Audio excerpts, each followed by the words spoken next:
Baik, puji nama Tuhan. Shalom. Damai di hati. Puji nama Tuhan, Bapak Ibu Saudara sekalian. Satu sukacita di tempat ini. Kita semua jemaat maupun hamba-hamba Tuhan yang hadir di tempat ini merasa bersyukur bahwa Bapak Gembala kita, rekan sepelayanan, boleh ada dalam kasih karunia Tuhan bertambah satu usia.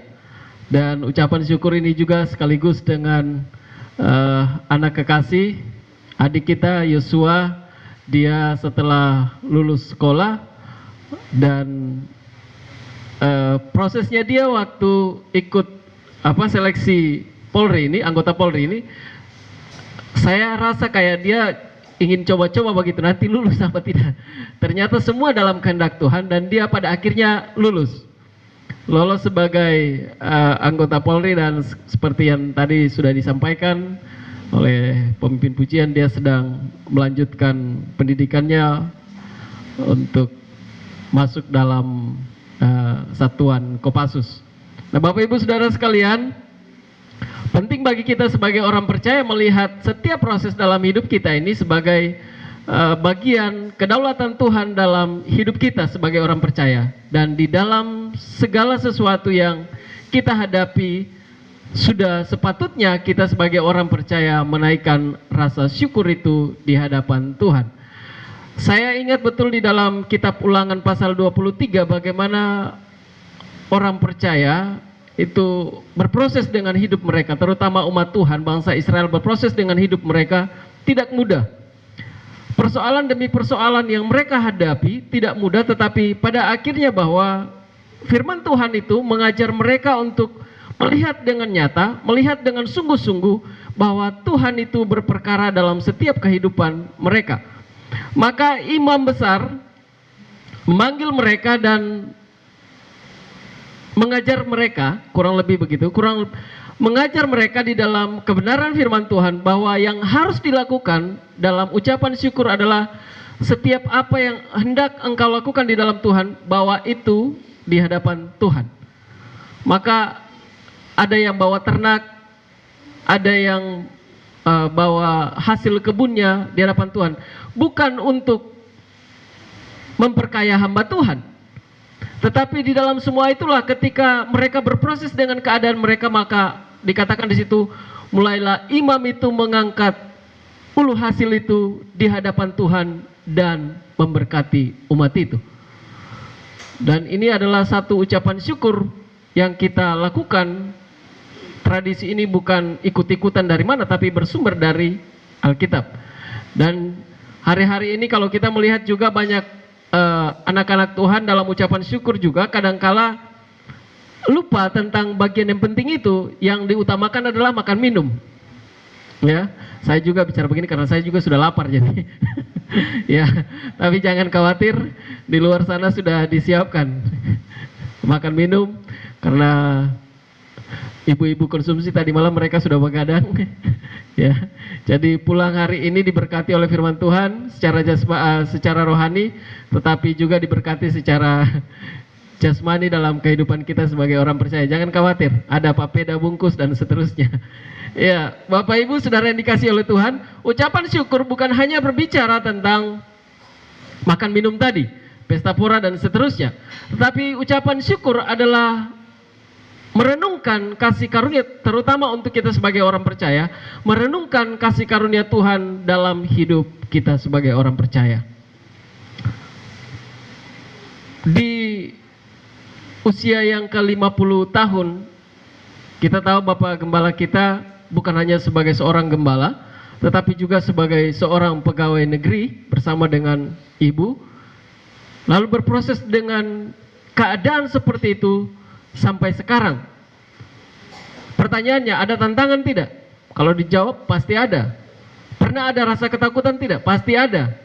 Ya. Yang namanya ketakutan itu pasti ada. Tetapi saya juga meyakini di dalam rasa takut, di dalam kekhawatiran itu juga pun beliau sudah sering mengalami pertolongan Tuhan. Kalau saya berikan pertanyaan, Lebih setuju mana Bapak Ibu? Jalan di padang gurun yang berumput hijau tanpa Tuhan, atau jalan di lembah kekelaman dan ada Tuhan di situ? Pilih yang mana? Lebih baik kita di lembah kekelaman tetapi ada Tuhan daripada kita ada di padang gurun tanpa penyertaan Tuhan. Ya. Karena sekalipun kita ada di lembah kekelaman, firman Tuhan katakan bahwa Dia tidak pernah meninggalkan kita. Bapak Ibu Saudara sekalian, maka kalau nanti selesai ibadah coba tanya di Bapak Gembala, sharing begitu. Sudah usia 50 tahun ini, coba ceritakan perjalanan hidup dari kecil kah? Atau paling tidak waktu tinggal di asrama itu prosesnya seperti apa? Ya. Ada rasa takut tidak? Ada rasa khawatir tentang masa depan tidak? Tentang, atau setelah punya anak, ya, sudah punya anak mantu, lalu sudah punya cucu, ini kira-kira usia semakin bertambah, ini generasi ini seperti apa? Pelayanan ke depan itu seperti apa? Ada rasa takut tidak? Ya. Tetapi hari ini saya membawa renungan bagi kita semua. Firman Tuhan saya beri tema, Tuhan ada di sepanjang hidup kita. Tuhan ada di sepanjang hidup kita. Mari kita buka Alkitab kita di dalam Yesaya 41. Kitab Yesaya pasal 41 ayat yang ke-8 sampai ayat yang ke-10.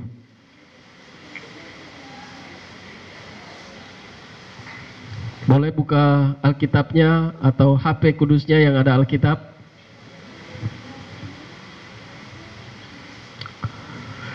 Yesaya pasal berapa tadi? Ya, saya harap suaranya masih kencang. Yesaya 41 ayat yang ke-8 sampai ayat yang ke-10. Kalau sudah dapat kita baca bergantian. Saya ayat yang ke-8, Bapak Ibu ayat yang ke-9, dan ayat yang ke-10 kita baca bersama-sama. Yesaya 41 ayat yang ke-8 sampai ayat yang ke-10. Tetapi engkau, hai Israel, hambaku, hai Yakub yang telah kupilih, keturunan Abraham yang kukasihi.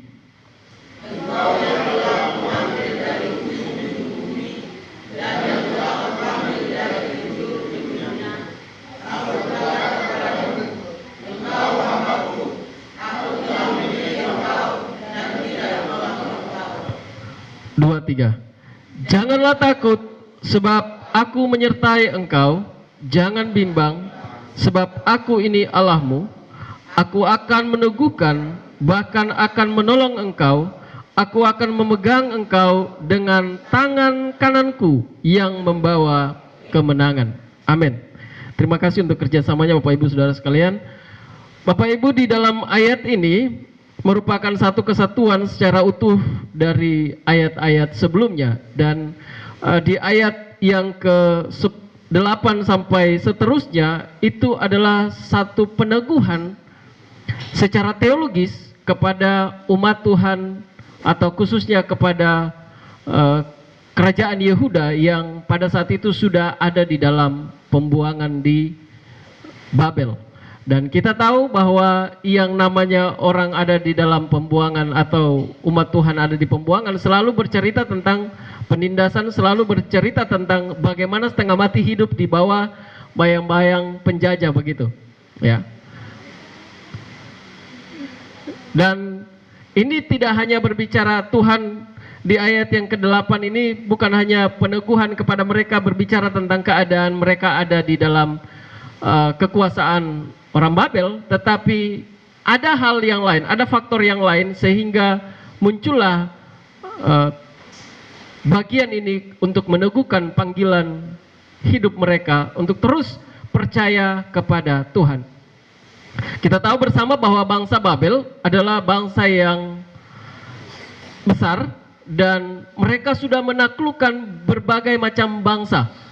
Lalu tiba-tiba muncul lagi bangsa yang lain, yaitu bangsa Media Persia yang berusaha untuk menguasai Babel atau menguasai bangsa-bangsa yang lain. Dan itu sudah dijelaskan di ayat-ayat sebelumnya. Bahkan ayat yang kelima itu bilang bahwa pulau-pulau atau orang-orang yang ada di tempat-tempat lain sudah menyaksikan bagaimana hebatnya bangsa Media Persia ini. Ini seolah-olah firman Tuhan menjelaskan begini, bahwa bangsa Israel atau bangsa Yehuda ketika sudah ada di Babel, lalu persoalan satu belum selesai, muncul lagi persoalan yang lain, begitu. Masih ada dalam tawanan, tiba-tiba bangsa lain datang, begitu. Kayak Indonesia dijajah oleh Belanda, lalu belum selesai lagi Jepang masuk, begitu. Berharap Belanda pergi, tapi belum selesai-selesai. Masalah datang, penjajah datang, begitu. Nah, bangsa Israel melihat keadaan atau umat Tuhan melihat keadaan seperti itu, kok masalah nggak selesai-selesai begitu ya? Ada kekhawatiran, ada ketakutan. Saya mengutip satu perkataan hamba Tuhan bahwa ketakutan itu kadangkala penyebabnya hanya ada dua.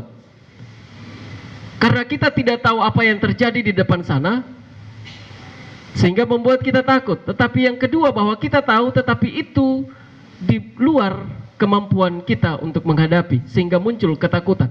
Nah, kurang lebih yang dihadapi oleh umat Tuhan pada saat itu adalah seperti ini, bahwa belum bebas dari orang Babel, Media Persia yang lebih kuat lagi bangkit untuk mau menguasai Babel, dan tentunya orang-orang yang ada di dalamnya termasuk umat Tuhan. Pertanyaannya, bagaimana nanti kalau sudah dikuasai oleh orang Media Persia, bangsa yang lebih kejam? Kira-kira hari esok seperti apa? Ini generasi terus ada. Lalu muncullah ayat yang ke-8 itu. Tuhan katakan, tetapi engkau, hai Israel hambaku, hai Yakub yang telah kupilih, keturunanmu, keturunan Abraham yang kukasihi. Bapak Ibu yang dikasihi oleh Tuhan, yang harus kita renungkan yang bersama di malam hari ini, yang pertama adalah, ada dua hal yang ingin saya bagikan. Yang pertama adalah kita harus tahu siapa kita di hadapan Allah. Kita harus tahu siapa kita di hadapan Tuhan. Bangsa Israel, umat Tuhan, dengan sadar bahwa mereka ada di dalam bayang-bayang ketakutan yang begitu besar. Tetapi firman Tuhan datang untuk meneguhkan mereka. Dikatakan, engkau hai Israel, engkau hai hambaku, hai Yakub yang telah kupilih, keturunan Abraham yang kukasihi. Ada penegasan di sana kepada umat Tuhan, ya, untuk mengingatkan mereka bahwa mereka ini adalah umat pilihan Tuhan. Bahwa hal yang menguatkan mereka secara teologis juga adalah bahwa mereka ini adalah keturunan Abraham yang tidak mungkin Allah mengingkari perjanjiannya. Maka dikatakan ayat yang ke-8 itu, hai Israel, engkaulah hambaku yang merupakan keturunan Abraham yang tidak mungkin, bahasa, kalau saya terjemahkan bahasa hari-hari, tidak mungkin saya mengingkari, tidak mungkin Tuhan mengingkari perjanjiannya hanya karena ada persoalan. Nah, Bapak Ibu, saya beberapa kali membaca tafsiran terkait dengan bagian ini, bahwa bangsa atau umat Tuhan ini ketika dibuang ke Babel itu bukan seperti kita buang sampah begitu. Ya. Kalau orang buang sampah bagaimana? Ditaruh pelan-pelan atau buang begitu? Pasti dibuang. Ya kan? Kalau orang buang kucing itu biasa bagaimana? Pegang dari leher sini, tak? Ya. Pegang dari leher begini, ya. Sampai di tempat yang tuju begitu buang. Nanti kita pulang rumah kucing itu suara lagi di rumah begitu ya. Ya. Nanti kita angkat mungkin keluar kota lagi, kita buang, kita pulang lagi, kucing itu suara di sini lagi. Nah, kita mulai buang mungkin dari sini sampai ke mana begitu, kita keliling-keliling sepeda motor ya, sampai di situ. Buang kucing di situ, baru kita telepon dari orang rumah. Kucing itu sudah ada belum? Iya sudah ada nih, tapi kita sudah tertahu jalan pulang, jadi suruh kucing itu balik untuk tuntun kita pulang lagi begitu. Kalau kita tidak suka kucing kan angkat dari leher gini. Tapi pembuangan umat Tuhan ke Babel ini secara harafiah diterjemahkan, ini umat Tuhan, ya, lalu dibawa oleh Tuhan, ya, dalam tawanan itu taruh di Babel. Tapi tetap ada di dalam tangan Tuhan, begitu. Beda dengan yang tadi saya katakan, sampah yang dibuang begitu, angkat kucing pegang dari leher yang tidak berharga dibuang begitu. Tapi beda, Tuhan itu selalu setia dalam setiap perjanjian. Meskipun ya kita berada di dalam situasi yang tidak menentu. Ya. Maka tafsiran yang saya baca itu yang dimaksudkan adalah Tuhan itu bawa umat Tuhan itu sedemikian, meskipun ada di dalam bayang-bayang ketakutan seperti pada manusia umumnya, takut ada persoalan, ada masalah yang tidak selesai, tetapi pada akhirnya di tengah-tengah masalah itu juga tetap ada tangan Tuhan yang menopang kita. Maka di ayat 8 itu Tuhan ingin menegaskan setiap perjanjiannya dalam kehidupan kita sebagai orang percaya. Dikatakan, engkau hai Israel, engkau itu hambaku, dan yang terlebih penting adalah engkau keturunan Abraham yang ku kasihi, yang tidak mungkin Tuhan mengingkari setiap perjanjiannya kepada Abraham dan keturunannya. Bapak Ibu yang dikasihi oleh Tuhan, sebagai orang percaya, mari kita melihat bahwa Tuhan selalu meneguhkan setiap kita di tengah-tengah kehidupan kita, di tengah-tengah persoalan hidup kita. Kekhawatirankah atau apapun yang kita hadapi, tetaplah melihat Tuhan itu setia. Dalam usia 50 tahun Bapak Gembala, saya sungguh yakin bahwa persoalan demi persoalan telah dilalui. Tetapi dalam semua itu, kalau mau ditulis juga pun, cinta kasih Tuhan tidak pernah mampu untuk ditulis dalam 1 lembar kertas, 2 lembar kertas. Karena kasih karunia Tuhan tidak pernah akan habis dalam kehidupan umat Tuhan. Amin. Itu terbukti hari ini usia 50 tahun, tetapi juga kita sudah melihat ada pertolongan Tuhan dalam kehidupan anak kekasih kita, Yesua, yang berproses. Bukan berarti yang lain juga tidak. Yesua 22 ada di Bali sana.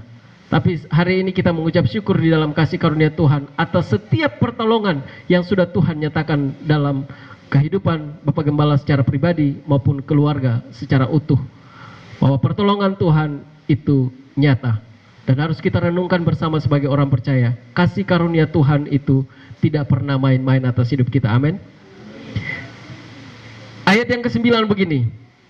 Engkau yang telah kuambil dari ujung bumi, dan yang telah kupanggil dari penjuru-penjurunya, aku berkata kepadamu, engkau hambaku, aku telah memilih engkau dan tidak menolak engkau. Ayat ini kembali menegaskan kepada umat Tuhan bahwa mereka tetap harus percaya. Mau situasi gejolak politik, peperangan seperti apapun, diharapkan untuk mereka tetap teguh percaya kepada janji Tuhan. Ya. Yang terjadi hari-hari ini, kita sebagai orang percaya itu sibuk untuk mengucap syukur, bikin pesta sana sini, tapi lupa untuk tetap setia di dalam Tuhan. Bikin ucapan syukur itu 1-2 kali atau setiap tahun juga oke. Tapi lebih penting dari itu semua adalah tentang bagaimana kita hidup di dalam Tuhan. Ya, dan janji Tuhan itulah yang harus kita renungkan bersama. Kita betul-betul mengakui posisi kita di hadapan Tuhan. Ayat 9 mengatakan, engkau yang telah kuambil dari ujung-ujung bumi, dan yang telah kupanggil dari penjuru-penjurunya. Aku berkata kepadamu, engkau hambaku, aku telah memilih engkau dan tidak menolak engkau. Amin. Kita semua adalah hamba Tuhan. Amin. Kita semua adalah milik Tuhan, dan dalam situasi apapun Tuhan tidak pernah menolak kita. Kasih karunia Tuhan dalam hidup kita terlalu besar. Oleh sebab itu, di tengah-tengah ucapan syukur kita inilah kita mau melihat dan merenungkan bersama. Kalau mencapai usia 50 tahun, bahkan mungkin ada yang lebih di antara kita di sini yang sudah mencapai usia 50 lebih tahun. Itu semua karena kasih karunia Tuhan dalam hidup kita. Dan kita mau melihat ini sebagai satu kesatuan bahwa kita memahami dengan baik siapa kita di hadapan Tuhan. Kalau hari ini mungkin kita berada dalam situasi yang tidak menentu. Bahkan mungkin di antara kita yang hari ini hadir hanya karena undangan. Mungkin karena kita hadir juga karena kita ditelepon sama teman. Mungkin karena kita hadir juga hanya karena diajak oleh teman-teman sepergaulan. Mungkin kadangkala kita malas beribadah. Mungkin kadangkala kita juga malas untuk baca Alkitab. Mungkin kadangkala kita juga malas untuk memuji Tuhan. Saya mau katakan di tempat ini, kita harus bertobat dan mencari Tuhan dengan sungguh-sungguh. Karena Tuhan tahu dengan baik, dengan saksama bahwa engkau yang telah kuambil. Tadi saya kasih contoh, Tuhan ambil itu bukan kayak orang jijik sama kucing begitu pegang dari leher, tidak. Tuhan betul-betul, firman Tuhan katakan, pegang dengan tangan Tuhan. Dan itulah kita. Siapa yang mau rebut kita dari tangan Tuhan? Amin. Tidak ada. Ya. Engkau yang telah kuambil dari ujung-ujung bumi, dan yang telah kupanggil dari penjuru-penjurunya. Aku berkata kepadamu, engkau hambaku, aku telah memilih engkau dan tidak menolak engkau. Itu adalah berita sukacita untuk menguatkan umat Tuhan. Ketika mereka tahu masih ada Babel, datang lagi media Persia, ketakutan pasti ada. Tidak tahu apa yang dihadapi. Kalaupun tahu, pasti mereka juga tidak mampu untuk menghadapi hari esok. Karena selalu ada penindasan dan penindasan. Tetapi dalam semua itu Tuhan mau katakan, engkau ada di dalam proses Tuhan. Jangan lihat perangnya, jangan lihat media Persianya, jangan lihat Babelnya. Lihat Tuhan yang sudah memanggil engkau. Lihat Tuhan yang sudah memilih engkau. Amin. Ya, khusus untuk jemaat-jemaat Tuhan yang digembalakan oleh Bapak Gembala, jangan pemalas, karena jangan pemalas beribadah maksudnya. Jangan pemalas beribadah, mengucap syukur dalam Tuhan, ya. Karena hari ini kita bersyukur kepada Tuhan, kita masih digembalakan oleh Bapak Gembala kita, dan Tuhan menambahkan satu usia lagi dalam kehidupan Bapak Gembala kita. Ada sehat ini, setiap hari pulang pergi kota Katapop dengan sepeda motor. Saya itu waktu datang lalu tahu tempat kerjanya, terus kendaraan yang digunakan setiap hari, itu saya pikir Bapak ini padahal punya kesempatan untuk pindah ke kota atau pindah ke sekolah yang dekat begitu, tapi tidak mau dan berproses dengan itu. Kasih karunia Tuhan menjaga sampai hari ini. Amin. Kasih karunia Tuhan menjaga sampai hari ini.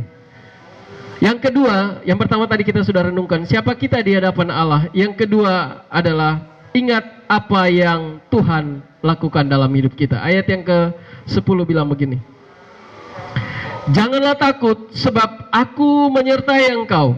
Jangan bimbang sebab aku ini Allahmu. Aku akan meneguhkan, bahkan akan menolong engkau. Aku akan memegang engkau dengan tangan kananku yang membawa kemenangan. Ayat 10 bagian A dan 10 bagian B, kalau kita baca dengan seksama, maka kita akan menemukan ada semacam eskalasi, ada peningkatan penekanan yang Tuhan ingin nyatakan kepada umat Tuhan. Ketika Tuhan berkata jangan takut sebab aku ini menyertai engkau, tetapi juga katakan aku akan, ayat bagian B itu, aku akan meneguhkan bahkan akan menolong engkau. Lalu 10 bagian A, kalimat yang kedua, jangan bimbang sebab aku ini Allahmu. Bagian B di ayat 10, kalimat yang kedua dikatakan, aku akan memegang engkau dengan tangan kananku yang membawa kemenangan.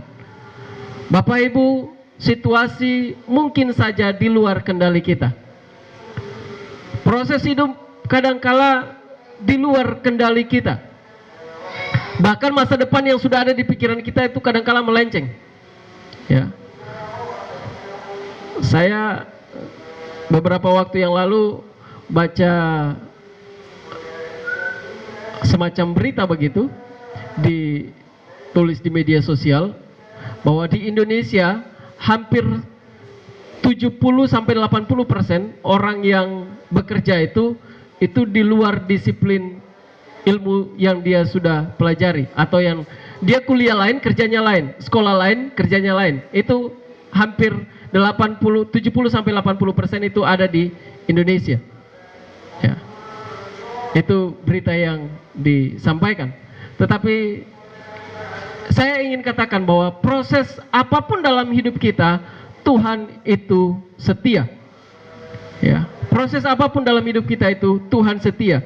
Maka apa yang Tuhan lakukan dalam kehidupan bangsa Israel, bahwa mereka dibuang, atau umat Tuhan, bangsa Yehuda ini ditawan, dibuang ke Babel atas kesalahan mereka.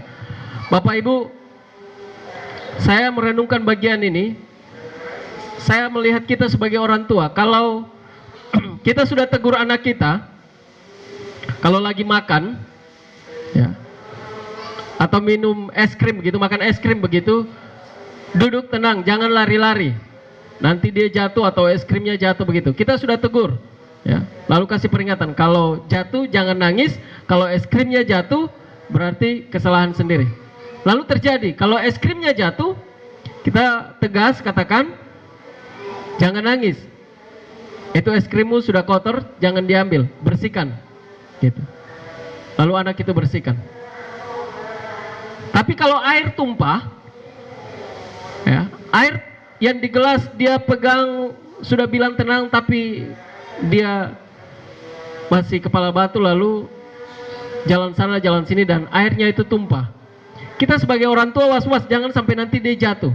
Berarti kita juga tolong, ya. Bukan dia sendiri yang bersihkan. Seperti es krim tadi kan dia bisa bersihkan sendiri. Tapi kalau air berarti dia harus ada dalam pengawasan kita, kita bersihkan.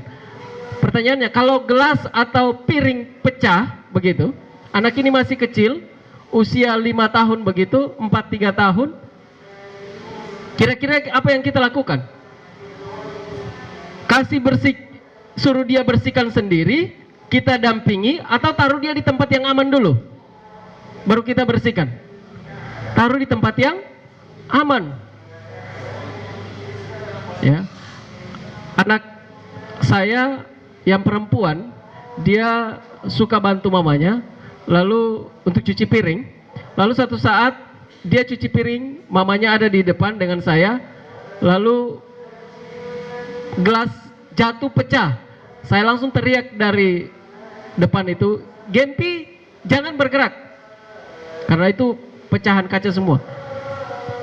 Angkat dia, taruh di tempat yang aman, baru saya bersihkan itu. Pastikan bahwa tidak ada lagi kerikil atau pecahan yang nanti anak-anak ini injak dan bikin luka. Nah, Tuhan kurang lebih sama seperti kita. Dalam keadaan tertentu, Tuhan akan memantau dan terus akan melihat kehidupan kita. Tetapi dalam keadaan tertentu juga, Tuhan yang akan ambil alih seluruh kehidupan kita. Bapak Ibu yang dikasihi oleh Tuhan, dalam keadaan tertentu, tadi saya katakan, dalam keadaan tertentu Tuhan akan mengawasi, tapi dalam keadaan tertentu juga Tuhan yang mengambil alih. Dalam situasi ini Tuhan katakan, jangan takut, sebab aku akan meneguhkan, bahkan menolong engkau. Bapak Ibu yang dikasihi oleh Tuhan, Dia selalu bertindak benar sesuai dengan apa yang Tuhan lakukan dalam kehidupan kita sebagai orang percaya. Ada banyak hal yang terjadi di luar sana. Setiap prestasi kadangkala kita capai juga pun, ya, kadangkala kita capai juga pun ada masalah, ada persoalan, bahkan ada ketidakbenaran di situ. Tetapi kalau Tuhan sudah menolong kehidupan kita, mau manusia potong pele di sini, tetap Tuhan bikin semua lancar. Mau manusia potong pele di sini, tetap Tuhan buka jalan di sana. Amin. Dan di dalam semua itu saya mau katakan bahwa Tuhan bertindak sesuai dengan kebenarannya. Bapak Ibu yang dikasihi oleh Tuhan, dua hal ini membawa perenungan bagi kita bahwa Tuhan ada di sepanjang hidup kita. Oleh sebab itu, renungkan baik dan ingatlah bahwa kita adalah umat Tuhan. Tahu posisi kita di hadapan Tuhan. Harus bersungguh-sungguh percaya atas setiap proses yang hari ini kita lalui. Tetapi dalam semua itu juga kita harus ingat dengan pasti, setia, dan lakukanlah bahwa Tuhan pasti menyertai hidup kita di dalam segala perbuatannya. Amin. Mari kita tundukkan kepala.